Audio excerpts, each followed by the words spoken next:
जय श्री कृष्णा। एक बार फिर से स्वागत है आपके अपने यूट्यूब चैनल धर्म ज्ञान में। बैसाख मास में सुने जाने वाली एक बहुत ही प्रसिद्ध कहानी है जो बैसाख मास में हर रोज सुनी जाती है।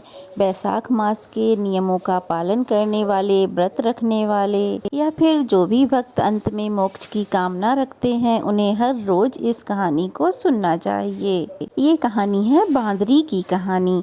अगर आपको यह वीडियो पसंद आए तो वीडियो को लाइक करके शेयर करें और अगर नए हैं तो प्लीज़ चैनल को सब्सक्राइब करें और हमारे चैनल पर सुने जाने वाली बैसाख मास की कथाएं भी आप लोग अवश्य ही सुनें। ये पावन पवित्र कथाएं सुनने मात्र से हमारे सभी पाप नष्ट हो जाते हैं और अंत में हमें मोक्ष की प्राप्ति होती है। तो चलिए बिना देरी किए हुए आज की कथा शुरू करते हैं। अब सुनिए बांदरी की कहानी। एक बार एक राजा था। बैसाख मास में प्रतिवर्ष ब्रह्म मुहूर्त में उठकर गंगा जी में स्नान किया करता था।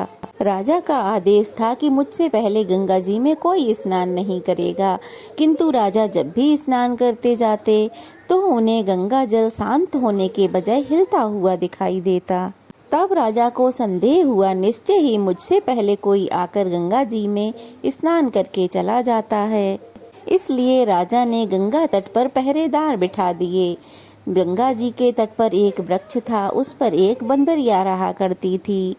वह हर दिन राजा के स्नान करने से पहले ही स्नान करके वृक्ष पर चढ़कर बैठ जाती थी। ऐसे होते होते पूरा बैसाख मास बीत गया, किंतु अंतिम दिन राजा के सिपाहियों ने देख लिया और उस बंदरिया को पकड़कर राजा के पास ले गए और कहने लगे, महाराज, यही वो बंदरिया है जो आपसे पहले प्रतिदिन गंगा जी में स्नान करती है। उधर राजा की प्रतिज्ञा ये थी कि मुझसे पहले कोई भी स्त्री गंगा जी में स्नान करती होगी तो मैं उससे विवाह कर लूंगा। इसलिए अपनी प्रतिज्ञा के अनुसार राजा को उस बंदरिया से ही विवाह करना पड़ा। बैसाख मास के स्नान के पुण्य से बंदरिया को गर्भ ठहर गया। 9 महीने पूरे होने ही वाले थे तब उसने राजा से पूछा, महाराज, अब मुझे क्या करना चाहिए? तब राजा ने उसके महल में घंटी लगवा दी और कहा, जब भी तुम्हें दर्द हो तुम इसे बजा देना और मैं सारा प्रबंध करवा दूंगा। राजा की अन्य रानियां भी थीं, लेकिन उनकी कोई संतान नहीं थी। बंदरिया को गर्भ ठहरा है यह जानकर अन्य रानियां मन ही मन उससे ईर्ष्या करने लगीं और भाभी संतान का नाश करने के लिए तरह तरह की योजनाएं बनाने लगीं। घंटी लगी देखकर एक रानी ने इसका कारण पूछा तो बंदरिया ने सारा वृतांत सुना दिया। रानी ने बहकाया, घंटी बजाकर देख तो ले राजा आते हैं कि नहीं। बांदरी ने घंटी बजाई तो राजा दौड़े दौड़े चले आए। राजा ने कारण पूछा तो बंदरिया ने कहा, मैं तो रानियों के कहने पर घंटी बजाई थी। तो रानियां बोली, महाराज, ये तो पशु है, ना जाने कितनी बार घंटी बजाएगी। ऐसा कहकर रानियों ने राजा से कहकर उस घंटी को ही हटवा दिया। कुछ समय बाद बंदरिया के शिशु जन्म का समय आया तो उसने रानियों से पूछा, रानियों, अब मैं क्या करूं? तब रानियां कहने लगीं कि तुम आंखों पर पट्टी बांधकर सो जाओ। उधर बांदरी के बैसाख मास के पुण्य से उसे एक सुंदर पुत्र हुआ। शिशु के रोने से पहले ही रानियों ने एक टोकरी में रखकर उसे एक दासी को दे दिया और आदेश दिया, इसे जाकर नदी में बहा आओ। और रानियों ने शिशु की जगह पर वहां एक पत्थर रख दिया और राजा को कहलवा दिया कि बंदरिया ने एक पत्थर को जन्म दिया है। उधर राजा ने भी संतोष कर लिया कि जब दूसरी रानियों के संतान नहीं है, फिर ये तो एक बांदरी है, तो इसके भला क्या संतान होगी।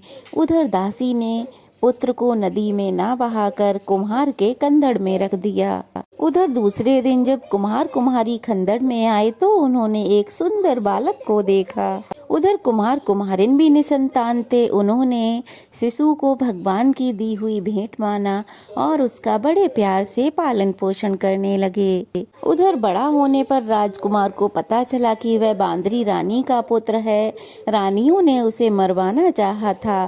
तब एक दिन वह मिट्टी के हाथी घोड़े लेकर पनघट पर जा बैठा और दासियों को देखकर कहने लगा, आओ रे मेरे मिट्टी के हाथी घोड़े, पानी पियो। जब दासियों ने यह बात सुनी तो हंसने लगीं और कहने लगीं, अरे मूर्ख, कभी मिट्टी के हाथी घोड़े भी पानी पीते हैं क्या? तो बालक कहने लगा, अच्छा तो क्या कभी बंदरी के भी पत्थर जन्म लेता है? यह बात दासियों ने जाकर महल में कह दी तो रानियों ने विष मिलाकर लड्डू भेज दिए। ईश्वर की कृपा से वह लड्डू गोंद और बादाम के हो गए। उन लड्डुओं को खाने से उस लड़के की मृत्यु नहीं हुई। यह समाचार दासी ने रानी को बताया। तब रानी ने राजा से कहकर उस कुम्हार को देश निकाला दे दिया।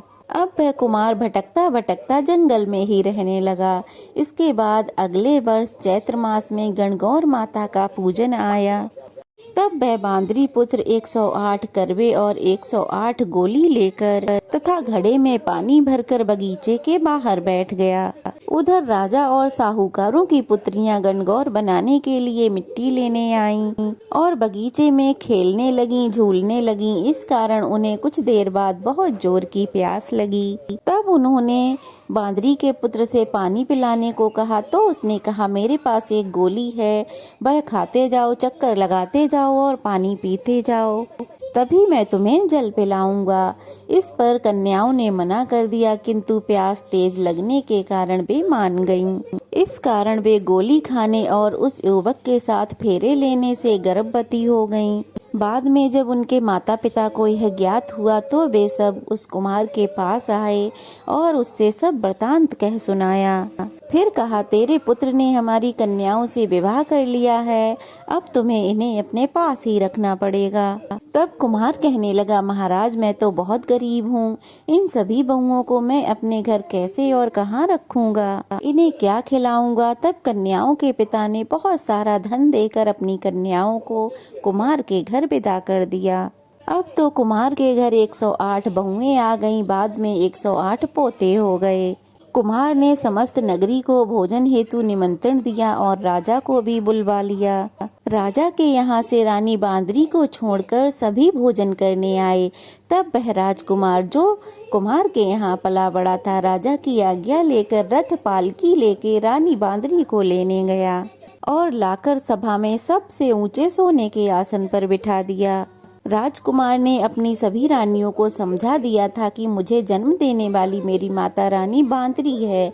फिर तो एक एक करके 108 रानियां उस बांदरी के चरण स्पर्श करती गईं और एक एक सोने का सिक्का और पोते को गोद में देती गईं। जब राजा और दूसरी रानियों ने यह सब देखा तो कुम्हार से इसका कारण पूछा। रानियों को संदेह होने लगा कि ये रानी बांदरी का ही पुत्र है। अब तो रानियां रूठकर राजा से कहने लगी, कुम्हार के पुत्र ने हमारा अपमान किया है और बंदरी का सम्मान किया है, इसलिए हम लौट कर जा रही हैं।